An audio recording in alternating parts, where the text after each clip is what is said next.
আসসালামু আলাইকুম। আয়াতম কুকিংয়ে আপনাদের জানাই সকলকে স্বাগতম। এই শীতে সন্ধ্যাবেলায় মনে হয় এক কাপ চা খাই, তবে চায়ের সাথে কি খাবেন সেটা ভাবছেন?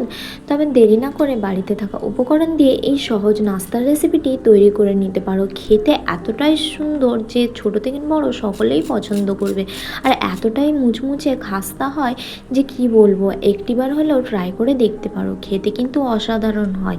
আর বানানোটা তো তুড়ি মেরেই হয়ে যাবে, বাড়িতে থাকা উপকরণ দিয়ে একদম সহজভাবে বাচ্চারাও বানিয়ে নিতে পারবে। তবে চলো বেশি দেরি না করে রেসিপিটি শুরু করা যাক। কীভাবে বানিয়েছি দেখে নেওয়া যাক। তবে রেসিপিটি শুরু করার আগে প্রত্যেকবারের মতন অনুরোধ জানাই, রেসিপিটি ভালো লাগলে প্লিজ লাইক কমেন্ট শেয়ার করে চ্যানেলটিকে সাবস্ক্রাইব করে পাশে থাকার জন্য অনুরোধ জানাই। দেখো এখানে আমি প্রথমে বসিয়ে দিয়েছি একটি ফ্রাই প্যানের মধ্যে দিয়ে দিচ্ছি 1 টেবিল চামচ পরিমাণ সরিষার তেল। এখানে সরিষার তেল বদলে আপনারা চাইলে বাটার বা ঘি, আবার চাইলে সাদা তেল দিয়েও বানিয়ে নিতে পারেন। এবার তেলটা গরম হয়ে আসা পর্যন্ত অপেক্ষা করব। তেলটা সুন্দরভাবে গরম হয়ে আসলে দিয়ে দেবো এখানে গোটা জিরে 1 চা চামচ পরিমাণ, দিয়ে দেব 1/2 চা চামচ পরিমাণ গোটা সর্ষে বা কালো সর্ষে। এখানে সর্ষেটা আপনারা চাইলে স্কিপও করতে পারেন, তবে দেখবেন জিরে আর সর্ষের ফ্লেভারটা খুবই ভালো লাগে এই নাস্তার মধ্যে। এবার তেলের মধ্যে দিয়ে আমি ঢাকনা লাগিয়ে দিচ্ছি যাতে এটা ফুটে চারিদিকে না হয়। এবার ওই 1 থেকে 2 সেকেন্ড মতন চাপা দিয়ে রাখলেই দেখবেন এটা ঠিক হয়ে গেছে। গ্যাসের ফ্লেমটা অবশ্যই লোতে রাখবেন। এবার দিয়ে দিচ্ছি আমি কাঁচা লঙ্কা কুচি। এখানে কাঁচা লঙ্কা কুচির পরিমাণটা আপনারা আপনাদের পছন্দ মতো নিয়ে নিতে পারেন, আবার চাইলে স্কিপও করতে পারেন। এখানে এবার দিয়ে দিচ্ছি একটি বড় সাইজের পেঁয়াজ, ছোট ছোট করে কুচি করে রেখেছিলাম, সেই পেঁয়াজটা দিয়ে দিচ্ছি। এখানে আপনারা চাইলে চিলি ফ্লেক্সটাও ইউজ করতে পারেন, যেহেতু আমি বাচ্চাদের জন্য বানাচ্ছি তাই আর চিলি ফ্লেক্সটা ইউজ করলাম না। এবার পেঁয়াজটা দেওয়ার পরে সুন্দরভাবে তেলের মধ্যে দিয়ে ফ্রাই করে নিতে হবে, তবে এটা বেশি ফ্রাই করা যাবে না। পেঁয়াজের ওই হালকা কালার আসা পর্যন্ত ফ্রাই করে নিতে হবে। একদম গ্যাসের ফ্লেমটা লোতে রেখে আমি এখানে ফ্রাই করে নেব। দেখো এখানে পেঁয়াজটা হালকা গোলাপি হয়ে এসেছে। এই পর্যায়ে দিয়ে দিচ্ছি আমি গ্রেট করে রাখা কাঁচা আলু। এইভাবে সরু সরু করে গ্রেট করে রেখেছিলাম, সেই আলুটা দিয়ে দিচ্ছি। তবে আপনারা চাইলে সিদ্ধ আলুটাও ব্যবহার করতে পারেন, তবে কখন ব্যবহার করতে হবে সেটা আমি আগে বলে দিচ্ছি। এখানে আমি একটি বড় সাইজের আলুকে গ্রেট করে রেখে দিয়েছিলাম। এবার পানিতে ভালোভাবে 2 থেকে 3 বার ভালোভাবে ধুয়ে নিতে হবে, যাতে কালো ভাবটা না থাকে আলুর মধ্যে, আর আলুর মধ্যে যে নোংরাটা থাকে সেটাও না থাকে। ভালোভাবে এটাকে ধুয়ে নিতে হবে, 2-3 পানিতে ধুয়ে নিতে হবে। এবার দেখো আলুটাও আমি ভালো করে দিয়ে দিয়েছি। এবার আলু আর পেঁয়াজ, কাঁচা লঙ্কা, গোটা জিরে, সর্ষেটাকে ভালোভাবে আলুর সাথে মিক্স করে নিচ্ছি। এবার মিক্স করে এটা হাই ফ্লেমে আমি 2 থেকে 3 মিনিটের জন্য ফ্রাই করে নেব। এবার 2 থেকে 3 মিনিট ফ্রাই করার পর এখানে দিয়ে দিচ্ছি আমি পানি। এখানে আমি মেজারিং কাপের মাপ করে ওই 1.5 কাপ পরিমাণ পানি দিয়েছি। তবে আপনারা যে কোনো বাটি, কাপ বা গ্লাসের মাপ করে পানিটা নিয়ে নিতে পারেন, কেননা ওই মেজারিংটাই হচ্ছে সবথেকে মূল কাজ। এবার দেখো পানিটা দিয়ে দিয়েছি। এবার আমি এখানে দিয়ে দেবো কিছু মশলা। প্রথমে দিয়ে দিচ্ছি 1/4 চা চামচ পরিমাণ হলুদ গুঁড়ো। এখানে আমি কালারের জন্য ইউজ করছি, তবে আপনারা চাইলে স্কিপও করতে পারেন। দিয়ে দিচ্ছি ধনিয়া গুঁড়ো 1/2 চা চামচ পরিমাণ, আর দিয়ে দেবো এখানে লবণ। স্বাদ অনুযায়ী লবণ দিয়ে দিচ্ছি। এখানে একটি লেবুর অর্ধেকটা আমি দিয়ে দেবো রসটা চিপে। তবে আপনাদের কাছে লেবু যদি না থাকে, বাড়িতে যদি আমচুর পাউডার বা চাট মশলা অ্যাভেলেবেল থাকে, তবে আমচুর পাউডার বা চাট মশলাটাও ইউজ করতে পারো এই পর্যায়ে, লেবুর রসটাও না ইউজ করে। তবে আমার কাছে আমচুর পাউডার, চাট মশলাটা যেহেতু ছিল না, শেষ হয়ে গেছে, তাই আমি এখানে লেবুর রসটাও ব্যবহার করে নিচ্ছি।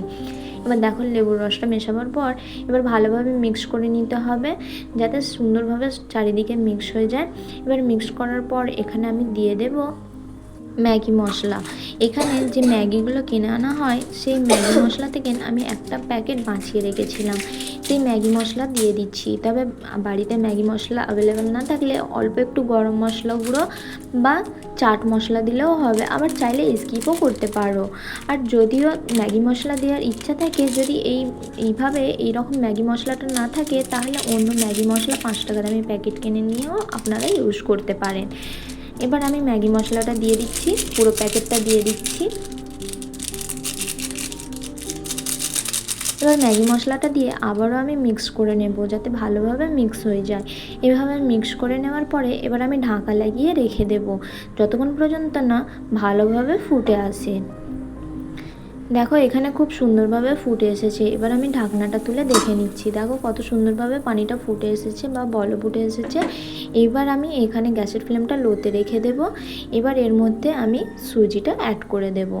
এখানে বলে রাখি যে মেজারিং কাপের মাপ করে আমি 1.5 কাপ পরিমাণ পানি নিয়েছি, সেই মেজারিং কাপের মাপ করে এখানে আমি 1 কাপ পরিমাণ সুজি নিয়ে নিয়েছি। অবশ্যই আপনারা এটা লক্ষ্য রাখবেন, না হলে একদমই ভালোভাবে হবে না।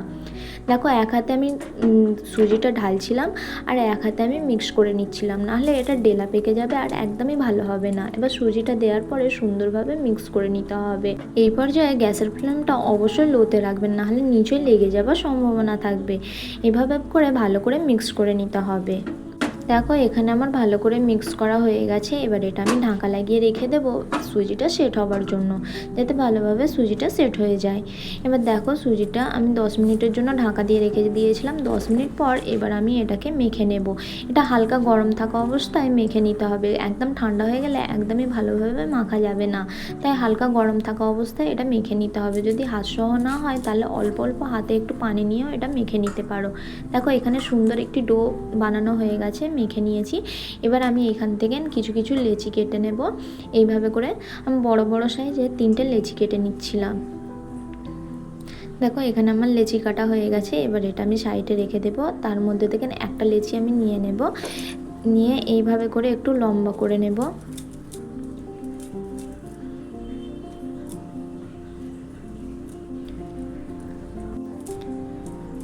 এভাবে করে লম্বা করে আমি এবার কেটে নেব।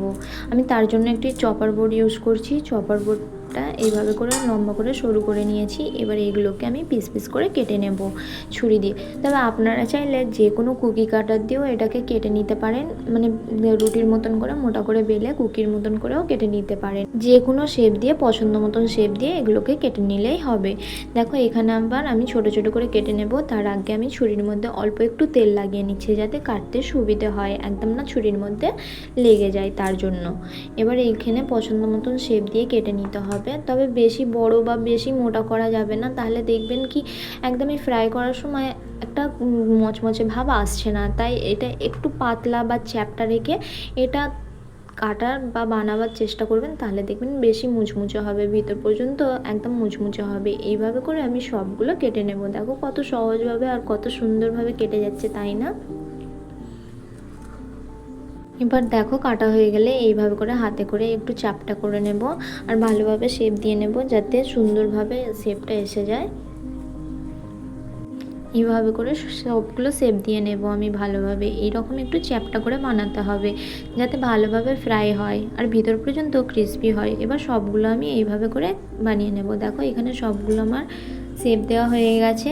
তবে এখানটা পুরোটা বানাইনি, আমি অর্ধেকটা রেখে দিয়েছি, অর্ধেকটা পরে বানাচ্ছি। আমি এই যেগুলো হয়েছে সেইগুলোকে আমি ফ্রাই করে নেব। তবে এখানে সবটা আমি ফ্রাই করব না, যতটা প্রয়োজন আমি ততটা ফ্রাই করব। বাকিটা আমি এইভাবেই একটি এয়ারটাইট কন্টেনারে স্টোর করে রেখে দেব। যখন আবার ইচ্ছা যাবে তখন আমি এটা ফ্রাই করে খাবো। তবে এটা অনায়াসে 4 থেকে 5 দিন ফ্রিজের মধ্যে এয়ারটাইট কন্টেনারে স্টোর করে রেখে দেবেন বিনা ফ্রাই করে, দেখবেন খুব সুন্দর থাকবে। আবার যখন ইচ্ছা যাবে তখনই বার করে এটা বানিয়ে নিতে পারবেন। এবার দেখো এটা ফ্রাই করে নেওয়ার পালা। তার জন্য একটি ফ্রাই প্যান বসিয়ে দিয়েছি। ফ্রাই প্যানের মধ্যে হাই ফ্লেমে তেলটাকে ভালোভাবে সুন্দরভাবে গরম করে নিতে হবে। তেলটা যতক্ষণ পর্যন্ত না ভালোভাবে গরম হয় ততক্ষণ পর্যন্ত তেলের মধ্যে দেওয়া যাবে না, নাহলে দেখবে কি তেলটা ওই নাস্তার মধ্যে টেনে নিয়েছে, যেটা খেতে একদমই তেলে তেলে লাগবে, একদমই ভালো লাগবে না খেতে। তাই এটা হাই ফ্লেমে ফ্রাই করে নিতে হবে।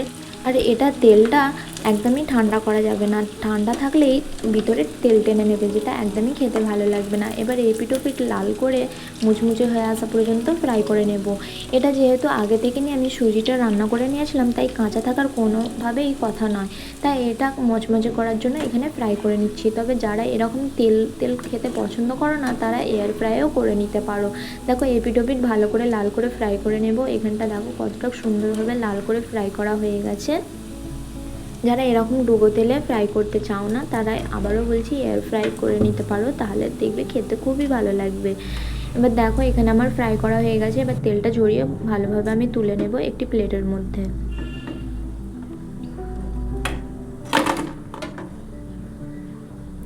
এখানে আমি সবগুলো তুলে নেব। এবার দেখো কতটা সুন্দর হয়েছে আর কতটা মুচমুচে হয়েছে, আমি দেখিয়ে দিচ্ছি একটি ভেঙে। আশা করি দেখে নিশ্চয়ই বুঝতেই পারছো যে কতটা মুচমুচে হয়েছে। একটিবার আওয়াজও শুনিয়ে দিচ্ছি, দেখো কতটা মুচমুচে হয়েছে। আর খেতে কিন্তু অসাধারণ হয়েছিল, একটিবার হলেও ট্রাই করে দেখতে পারো। কেমন হয়েছে রেসিপিটি জানাতে ভুলবেন না। ভালো লাগলে প্লিজ লাইক কমেন্ট শেয়ার করে চ্যানেলটিকে সাবস্ক্রাইব করে পাশে থাকার জন্য অনুরোধ জানাই। আল্লাহ হাফেজ, আবার দেখা হচ্ছে নেক্সট রেসিপিতে।